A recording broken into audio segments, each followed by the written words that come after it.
Dude, APJ Abdul Kalam was born into a middle-class Tamil family in the island town of Rameswaram in the erstwhile Madras state. তৎকালীন মাদ্রাস স্টেটের Rameswaram টেম্পলের island town একটা, সেখানে একদম middle class Tamil ফ্যামিলিতে জন্মেছিলেন তিনি। His father was Jainul Abidin. And how was his father? His father had neither much formal education ছিল না, nor much wealth, খুব টাকা পয়সা ছিল না। ডেসপাইট দিস ডিসঅ্যাডভান্টেজেস, এই অসুবিধাগুলো থাকা সত্ত্বেও, হি পজেসড গ্রেট ইনেট উইজডম, তার ভয়ঙ্কর উইজডম ছিল, ওয়াইজ ছিল। And a true generosity of spirit, তার স্পিরিটও অনেক বেশি উদার ছিলেন ওর বাবা। হি মুখস্থ করে ফেলবে এটা।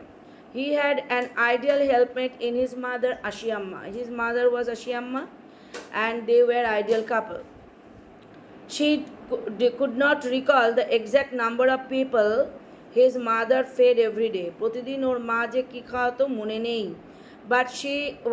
But he was quite certain, কিন্তু একদম সার্টেন ছিল, that far more outsiders ate with them, বাইরের প্রচুর লোক ওদের সঙ্গে খেত, than all the members of their own family, তাদের ফ্যামিলির মেম্বারের থেকেও বেশি বাইরের লোক খেত।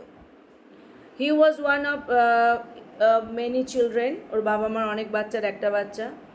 আর short boy with rather undistinguished looks, একটা বাচ্চা ছেলে, শর্ট ছোট্ট ছেলে, লম্বায় ছোট, আর চেহারাটাও খুব একটা অন্যের মধ্যে তুমি আলাদা করতে পারবে না, undistinguished looks. Born to tall and handsome parent, জন্ম হয়েছে লম্বা এবং সুন্দর দেখতে বাবা মা, ও দেখতে সুন্দর ছিল না। He lived in their ancestral house, তাদের পৈতৃক বাড়িতে থাকতেন, which was built in the middle of the 19th century, 19th century মাঝামাঝি সময় সেটা হয়েছিল। It was a fairly large pucca house, বাড়িটা কেমন ছিল? পাকা হাউস ছিল, made of limestone and brick আর লাইমস্টোন দিয়ে তৈরি। কোন স্ট্রিটে? মস্ক স্ট্রিটে। কোন জায়গায়? রামেশ্বরে। হিজ অস্টিয়ার ফাদার, তার স্ট্রিক্ট বাবা, ইউজ টু তিনি অ্যাভয়েড করতেন অল ইনএসেনশিয়াল কমফোর্টস অ্যান্ড লাক্সারিজ, যত ইনএসেনশিয়াল, যেটা প্রয়োজন না, সেগুলো আরামের জিনিসগুলো কোনো দিন আনতেন না। However all necessities were provided for, কিন্তু প্রয়োজনগুলো তাদের দেওয়া হতো in terms of food, medicine আর ক্লোথেস। ফুড, মেডিসিন আর ক্লোথেসের ক্ষেত্রে ওর সব কিছুই ওর বাবা দিত ওদের। In fact he would say his had been a very secure childhood, তার চাইল্ডহুড খুব সিকিওর ছিল, বোথ মেটেরিয়ালি অ্যান্ড ইমোশনালি, টাকা পয়সাগত এবং ইমোশনালিও খুব সিকিওর ছিল। প্রত্যেকটা পয়েন্ট দেখো ভালো করে একটু। তাহলে এপিজে আব্দুল কালামের লাইফের পুরো প্যারেন্টাল, পুরো বাড়ির পরিবেশটা you are given all the ideas. The second world war broke out in 1939, 1939-এ সেকেন্ড ওয়ার্ল্ড ওয়ার হলো। When the narrator was 8 years old, যখন এপিজে কালামের বয়স ছিল 8 বছর। ফর রিজনস, কারণের জন্য, he had never been able to understand, সে কোনোদিন বুঝতেই পারেনি, a sudden demand for tamarind seeds, হঠাৎ করে তেঁতুলের বীজের খুব ডিম্যান্ড বাড়লো। ইরাপ্টেড ইন দ্য মার্কেটে যে তেঁতুলের বীজ তৈরি হয়েছিল সেগুলোর খুব দাম বেড়ে গেল। He use to collect the seeds, ও কী করতো? ওই ট্যামারিন সিড কালেক্ট করতো, and sell them to a provision shop on mosque স্ট্রিটে একটা প্রভিশন শপে এটা বিক্রি করতো। এ ডেজ কালেকশন, একদিনের collection, would fetch him the princely sum of 1 anna, 1 আনা পেত, যেটা ওর কাছে প্রিন্সলি, বেশ বড় টাকা। His brother in law Jalaluddin, ওর যে ব্রাদার ইন ল মানে হচ্ছে বোনের বর, ভগ্নিপতি, সে ওকে বলছিল tell him stories about the war, তখন যুদ্ধ শুরু হয়েছে, which he would later attempt to trace in the headlines in Dinamani বলে একটা পত্রিকায় এটা বার করার চেষ্টা করলো। দেয়ার এরিয়া বিং আইসোলেটেড, ওরা যেখানে ছিল সেটা যেহেতু আইল্যান্ড টাউন, একটু আইসোলেটেড সবার থেকে, ওয়াজ কমপ্লিটলি আনএফেক্টেড, তাতে বাই দ্য ওয়ার, যুদ্ধের কোনো প্রভাব পড়েনি। বাট সুন, কিন্তু খুব শীঘ্রই India was force to join the allied forces, ইন্ডিয়াকে বাধ্য করা হলো অ্যালাইড ফোর্সে যুদ্ধ করার জন্য। And something like a state of emergency was declare, চারিদিকে ইমার্জেন্সি ডিক্লেয়ার্ড হলো। The first casualty came in the form of the suspension of the train halt at the Rameswaram station. প্রথম যে ক্যাজুয়ালিটি, প্রথম কোন যুদ্ধের প্রভাব কোনটা পড়লো? প্রথম যে ট্রেন যে ওদের ওখানে থামতো রামেশ্বরমে, সেটা বন্ধ, সাসপেনশন হয়ে গেল। The newspapers now had to be bundled and thrown out from the moving train on the Rameswaram road between Rameswaram and Dhanushkodi আর রামেশ্বরমের মাঝখানে রামেশ্বরম রোডে মুভিং ট্রেন থেকে ওই নিউজ পেপার ছুঁড়ে ফেলা হবে, নইলে কেউ পড়তে পারবে না। That forced my cousin Shamsuddin, আর সেখান থেকে ওর যে কাজিন ব্রাদার, কাকাতো ভাই Shamsuddin, who distributed newspapers in Rameswaram, তো রামেশ্বরমে যে নিউজ পেপার ডিস্ট্রিবিউট করতো, to look for a helping hand, ওর একজন সাহায্যকারীর দরকার ছিল, টু ক্যাচ দ্য বান্ডেলগুলো ছুটে ছুটে দেবে, ক্যাচ করতে হবে। As if naturally Abdul Kalam filled the slot, and Abdul Kalam ওই জায়গাটা পূরণ করলো। তাহলে আব্দুল কালামের কী কাজ ছিল? কাজিন ব্রাদারকে যে শোন গল্পটা জীবনে আগাবি, ওই নিউজ পেপার যে ছুঁড়ে দিচ্ছে ওটাকে কালেক্ট করতে হবে, এই কালেক্টটা ও করতে পারবে। Shamsuddin help Abdul Kalam earn his first wedge, এইভাবেই প্রথম ও টাকা ইনকাম করলো। হাফ আ সেঞ্চুরি লেটার, প্রায় তার 50 বছর পরে, APJ Abdul Kalam can still feel the surge of pride in earning his own money for the first time. প্রথম নিজের জন্য নিজে টাকা ইনকাম করার যে কী আনন্দ, সেটাও পেয়েছিল। Every child is born with some inherited characteristics, প্রত্যেকটা বাচ্চাই কিছু কিছু ফ্যামিলিগত চরিত্র নিয়ে জন্মায়। Into specific socio economic and emotional environment, এইভাবে সোশিও ইকোনমিক মানে আর্থসামাজিক একটা, ইমোশনাল যেখানে ইমোশনের এনভায়রনমেন্টে হয়। And trained in certain ways, এমনভাবে ট্রেন হয় বাই ফিগার্স অফ অথরিটি, যেটা কিনা অথরিটিতে যে ফিগার তারা এটাকে ট্রেনিং দেয়। অ্যান্ড দ্য ন্যারেটর মানে APJ Kalam inherited honesty and self discipline from his father, ওর বাবার থেকেও কী পেয়েছিল? Honesty, self discipline. আর from his mother he inherited faith in goodness and deep কাইন্ডনেসের প্রতি ওর ফেইথ ছিল, আর গুডনেসের প্রতি ফেইথ ছিল। And so did his 3 brothers and sister, ও 3 ভাই আর একজন সিস্টার একই রকম ছিল। He had 3 close friends in his childhood, Ramanadha Sastry, Aravindan and Sivaprakasan, এরা 3 বন্ধু ছিল। All this boys war from orthodox Hindu ব্রাহ্মণ ফ্যামিলিজ, 3জনই ছিল ব্রাহ্মণ ফ্যামিলির ছেলে। অ্যাজ চিলড্রেন, বাচ্চা হিসেবে, none of them ever felt any difference between themselves, তাদের মধ্যে কোনো পার্থক্য তারা বোঝেনি।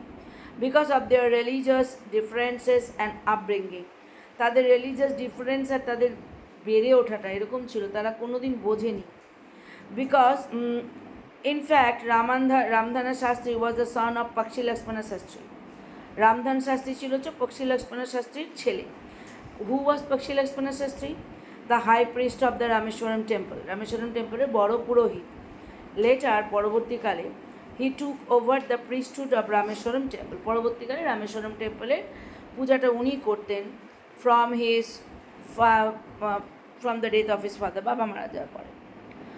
অরবিন্দন went into the business of arranging transport, Aravind গেছিল হচ্ছে বিজনেস অফ অ্যারেঞ্জিং ট্রান্সপোর্টের অ্যারেঞ্জ করতে, ফর ভিজিটিং পিলগ্রিমস, তীর্থযাত্রীদের ভিজিট করার জন্য। And Sivaprakasan became a catering contractor for the southern railways, পরে শিবপ্রকাশন কী হয়েছিল? সাদার্ন রেলওয়েতে একজন ক্যাটারিং ছিল। আর কোথায় ছিল এপিজে আব্দুল কালাম? ভাবুন। During the annual Sri Sitaraman Kalyanam ceremony, their family used to arrange boats with a special platform for carrying idols of the Lord from the temple to the marriage site, situated in the middle of the pond called Rama Tirtha, which was near their house. ওদের বাড়ির সামনে রামাতীর্থ বলে একটা পুকুরে তার মাঝখানে একটা marriage temple হয়েছিল, সেখানে ওদের আনতে হয়েছিল হচ্ছে arrange boats with special platform carrying idols of লর্ডের আইডল মানে মূর্তি নিয়ে ওদেরকে আসতে হয়েছিল, ওরা সেটা করেছিল মুসলিম কিন্তু। Events from the Ramayana and from the life of prophet were the bedtime stories of his mother and grandmother. তার মাদার আর গ্র্যান্ডমাদার রামায়ণের গল্প করতো, আর বেড টাইম স্টোরি ছিল বিভিন্ন রকমের জাতকের গল্প বল। Tell the children in their family, ওর বাড়ির বাচ্চাদেরকে ওগুলোই বলা হতো। One day when he was in the 5th standard, যখন ও 5-এ পড়ে তোদের বয়সী, at the Rameswaram elementary school, ও কোথায় পড়তেন? রামেশ্বরম এলিমেন্টারি স্কুলে। A new teacher came to their class, একজন নতুন টিচার আসলো। And Kalam use to wear a cap, ও হচ্ছে ফেস টুপি কার, which marked him as a মুসলিমদের মতো টুপি পরতো। And he always sat in front row next to Ramanadha Sastry, Ramanadha শাস্ত্রীর নেক্সটেই রোতে ও পড়তো। আর রামাধান শাস্ত্রী কী পড়তো? ও হচ্ছে স্যাক্রেড থ্রেড, ও পড়তো ওদের মানে হিন্দুদের, ওই যে পৈতা। The new teacher could not stomach a Hindu priest son sitting with a Muslim boy, ওই হিন্দু টিচার কিছুতেই হজম করতে পারছিল না যে একটা হিন্দু পুরোহিতের ছেলে এসে একটা মুসলিম ছেলের সঙ্গে বসবে। In accordance with their social ranking, তাদের সোশ্যাল র্যাঙ্কিংটাই তো আলাদা, একজন হিন্দু একজন মুসলিম। অ্যাজ দ্য নিউ টিচার স ইট, নতুন টিচার দেখলো যে এটা হচ্ছে। হি ওয়াজ আস্কড টু গো, ওকে বলা হলো যেতে, and sit on the back bench, কাকে? কালামকে বলে পেছনে বসতে। হি ফেল্ট ভেরি স্যাড, কেন আমাকে বললো। And so did Ramanadha Sastry, Ramanadha Sastry খুব রাগগ্রস্ত, কেন ওকে পেছনে বসালো। হি লুকড আটারলি ডাউনকাস্ট, ও একদম মানে ক্রেস্ট ফলেন হয়ে গেল। As he shifted to his seat in the last row, যখন লাস্ট রোতে ওকে পাঠানো হলো। The image of him weeping, ওর কাঁদো কাঁদো চেহারাটা দেখে, when Kalam shifted to the last row, যখন কালাম রাষ্ট্রতে গেল, ওর কান্না কান্না চেহারা left a lasting impression on him, ওর ওই চেহারাটাই ওর লাস্ট ইমপ্রেশন ছিল। মানে ও বেরিয়ে পেছন যাচ্ছে, তাকাচ্ছে, বন্ধু চোখ দিয়ে প্রায় কাঁদো কাঁদো, ওর ওই চোখে ওটা ভাসছে। দুজনের মধ্যে খুব ভালো বন্ডিং ছিল। So after school they went home and told their respective parents about the incident, দুজনে বাবাকে বলল। Lakshmana Sastri summoned the teacher, টিচারকে ডেকে পাঠালো, আমি হিন্দু, শাস্ত্রী আসো আমার বাড়ি। অ্যান্ড ইন দেয়ার প্রেজেন্স, ওখানে আবার কালামের বাবাকে প্রেজেন্স করলো। Told the teacher that he should not spread the poison of social inequality and communal intolerance in the minds of innocent children, এই ইনোসেন্ট চিলড্রেনদের মনের মধ্যে কমিউনাল ইনটলারেন্স, ধর্মীয় যে উন্মাদনা আর ইনটলারেন্স, সহ্য করতে না পারা, আর সোশ্যাল ইনইকুয়ালিটি, সামাজিকভাবে যে আমরা একে অন্যের ইকুয়াল না, এটা যদি ছড়ানোর চেষ্টা, এই পয়জন, এটা বিষটা যেন না ছড়ায়। He bluntly ask the teacher to either apologise, হয় ক্ষমা চাও, অর কুইট দ্য স্কুল, অথবা স্কুল ছেড়ে চলে যাও। অ্যান্ড আইল্যান্ডে ছেড়ে চলে, রামেশ্বরম ছেড়েই চলে যেতে হবে টিচারকে। Not only did the teacher regret his behaviour, হ্যাঁ শুধুমাত্র টিচার যে কষ্ট পেলো তা না, but the strong sense of conviction, ওর মধ্যে একটা স্ট্রং বিশ্বাস হলো। Lakshmana Sastry conveyed ultimately reform the young teacher, পরবর্তীকালে ওই ইয়ং টিচার রিফর্মড হয়ে যায়, মানে ও আর কোনো দিন চেঞ্জ হলো। গুড। অন দ্য হোল, মানে পুরোপুরি আমি যদি বলি, the small society of Rameswaram, এই ছোটো society was very rigid in terms of segregation of different social groups, সামাজিক বিভিন্ন গ্রুপ ভাগ করা, সেগ্রিগেশন করার ক্ষেত্রে প্রচণ্ড রিজিড ছিল, একদম পছন্দ করতো না তারা। হাউএভার হি সায়েন্স টিচার শিবাস্ট্রুবাম্বানিয়া আইয়ার, সে আরেকজন মুসলিম, আরেকজন হিন্দু মানে ব্রাহ্মণ, আইয়ার দো অ্যান অর্থোডক্স ব্রাহ্মণ, যদিও অর্থোডক্স মানে প্রচণ্ড স্ট্রিক্ট নিয়মের, মানে হাত ছুলে পড়ে তার জাত যাবে, এগুলো মানে যারা মানে কুসংস্কারাচ্ছন্ন, প্রচণ্ড, যা বলে তা মানে, যা বলা হয় ছোঁয়া যাবে না, আইন অনুযায়ী চলতে হবে, কোন সময় বার হতে হবে, পঞ্জিকা অনুযায়ী চলতে হবে। অর্থোডক্স ব্রাহ্মণ ছিলেন ওর teacher. With a very conservative wife, তার বউ ছিল havoc conservative.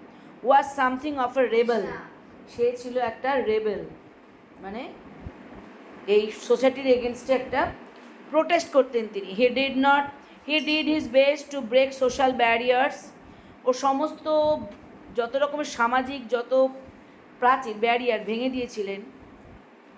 That people barriers, so that people from varying background, যাতে লোকজন যারা বিভিন্ন ব্যাকগ্রাউন্ড থেকে আসছে, কুড মিঙ্গল ইজিলি, যাতে একে অন্যের সঙ্গে মিশতে পারে। হি use to spend hours with কালাম, ওই আয়ার হচ্ছে ওখানকার মানে সাউথের একদম কড়া ব্রাহ্মণ। ও কী করতো, অনেকক্ষণ কালামের সঙ্গে সময় কাটাতেন। And would say, Kalam, I want you to develop so that you are on par with the highly educated people of the big cities. আমি তোমাকে এমনভাবে মানুষ করতে চাই যাতে তুমি পরবর্তীকালে হাইলি এডুকেটেড পিপল, চিনতে পারছিল। One day he invited Kalam to his home for a meal, খাওয়ার জন্য ডাকছিল। হিজ ওয়াইফ ওয়াজ হরিফাইড, তুমি একটা মুসলিমকে ডাকছো, আমি এখানে আমার বাড়িতে মুসলমানের হাতে আমি কিচ্ছু শুনবো না, আমি চলে যাবো, আমি মরে যাবো, যা বলতে পারে। At the idea of Muslim boy being invited to dine in her ritually pure kitchen, তার ধার্মিক পিওর কিচেন, তার কিচেন হচ্ছে হিন্দুর কিচেন, ধোয়া তুলসী পাতা কিচেন, একদম ঠিক। সেই কিচেনের ও একজন মুসলিম ঢুকবে, ও হরিফাইড হয়ে গেল। Being invited to dine in her ritually pure kitchen, she refuse to serve Kalam in her kitchen, বললো না, আমি আমার রান্নাঘরে ওকে খাওয়াবো না। শিবা সুব্রমণ্যা আয়ার ওয়াজ নট পার্ট্রাক, উনি কিন্তু একটুও বিরক্ত হলেন না। Nor did he get angry with his wife, অ্যাংরিও হলেন না, বাট ইনস্টেড, তার পরিবর্তে served him with his own hands, নিজে হাতে ওকে খাবার পেরে দিলেন। And sat down beside him, ওর পাশে বসলেন, টু ইট হিজ মিল, ওর খাবারটা একসঙ্গে খেলেন। His wife watched them from behind the kitchen door, kitchen দরজার পেছন থেকে তাকায় তাকায় দেখলো। He wondered whether she had observed any difference in the way Kalam ate rice, Kalam যে ভাতটা খাচ্ছে সে কি ওর বড়ের থেকে অন্যরকম করে কিনা, ড্র্যাঙ্ক ওয়াটার, আলাদা রকমভাবে জল খায় কিনা, or clean the floor after the meal, অথবা খাওয়ার পরে ক্লিন করছে কিনা, এগুলো সব আলাদা রকম নাকি। When he was living his house, যখন ওর বাড়িও ছেড়ে চলে যায়, Siva Subramania Iyer invited him to join him for dinner again, আবার ওকে জয়েন করতে বলে একদিন ডিনারে, এগেইন নেক্সট উইকেন্ড, পরের উইকেন্ডে। অবজার্ভিং হিজ হেজিটেশন, মানে কালাম হেজিটেট করছে, আবার যাব, আপনার বউ তো পছন্দ করে না। তখন আয়ার টোল্ড, কাকে, কালামকে বলল, not to get upset, saying once you decide to change the system, একবার যদি তুমি এই সোসাইটির সিস্টেমটাকে চেঞ্জ করতে চাও, such problems have to be confronted, এরকম প্রবলেম আসবে এবং সেগুলোকে কনফ্রন্ট করতে হবে, প্রোটেস্ট করতে হবে। When Kalam visited his house the next week, Shiva Subramania Iyer's wife took him inside her kitchen. ওর ওয়াইফ ওকে নিয়ে গেল কিচেনে, and served him food with her own hands, নিজে হাতে খাওয়ালে। মানুষ কত চেঞ্জ হয়। Then the second world war was over, second world war শেষ হয়ে গেল।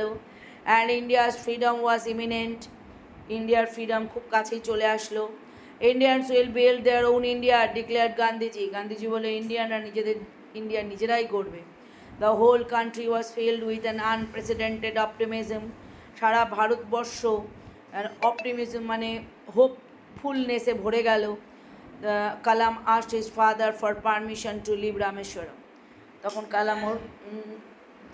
কালাম ওর বাবার কাছে পারমিশন চাইলো যাতে ওকে পারমিশন দেয় চলে যাওয়ার জন্য। And study at the district headquarters in the রামানাথাপুরমের ডিস্ট্রিক্ট হেডকোয়ার্টারে ও গিয়ে পড়বে। তখন ওর ডিস্ট্রিক্ট হেডকোয়ার্টার্স যেটা বড় শহরে যাবে, তখন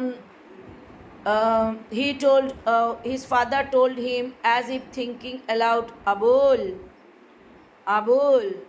I know you. His father knew his son. His son has to go away to grow. বাড়ার জন্য ওকে বাইরে যেতেই হবে. Does the seagull not fly? Seagull কি ওড়ে না? Across the suns alone, একা একা ওড়ে না সূর্যের পাশে? And without nest, আশেপাশে তো কোনো নেস্টও থাকে না. He quoted Khalil Gibran to his hesitant mother. ওর মাদারও হেজিটেট করছে ছেলে যাবে বলে. তাকে ওই গিলব্যানের কথা শোনালো. তারপরে তার মাকে কি বললো যে ইয়োর চিলড্রেন মানে his mother's children are not your children, তোমার বাচ্চা না, they are the sons and daughters of life's longing for itself. পৃথিবীতে জীবন অতিবাহিত হবে, দিবে একটার পর একটা যাবে, তাই জন্য তোমার কেউ না। দে কাম থ্রু ইউ, তোমার মাধ্যমেও এসেছে, বাট নট ফ্রম ইউ, তোমার থেকে আসেনি। You may give them your love, তুমি ওদের তাকে ভালোবাসা দিতে পারো, বাট নট ইয়োর থটস, তোমার চিন্তাভাবনা ওকে দিও না। For they have their own thoughts, কারণ ওর নিজের চিন্তাভাবনা আছে। ভগবান কালাম আমার very close to my heart. ওহ ভাই মারা গেল, মারা যাওয়াটা দেখতে না খুব ইয়ে লাগছে। ভগবান মানুষ, the missile man of India. Speech দিতে গেছিলো ওই অরুণাচল না ঈশ্বরদীপ আমাদের ইস্ট ইন্ডিয়ার এদিকে, ইন্ডিয়ার ইস্ট পার্টে, ওই ইয়েকেই হার্ট ফেল করে, শেষ।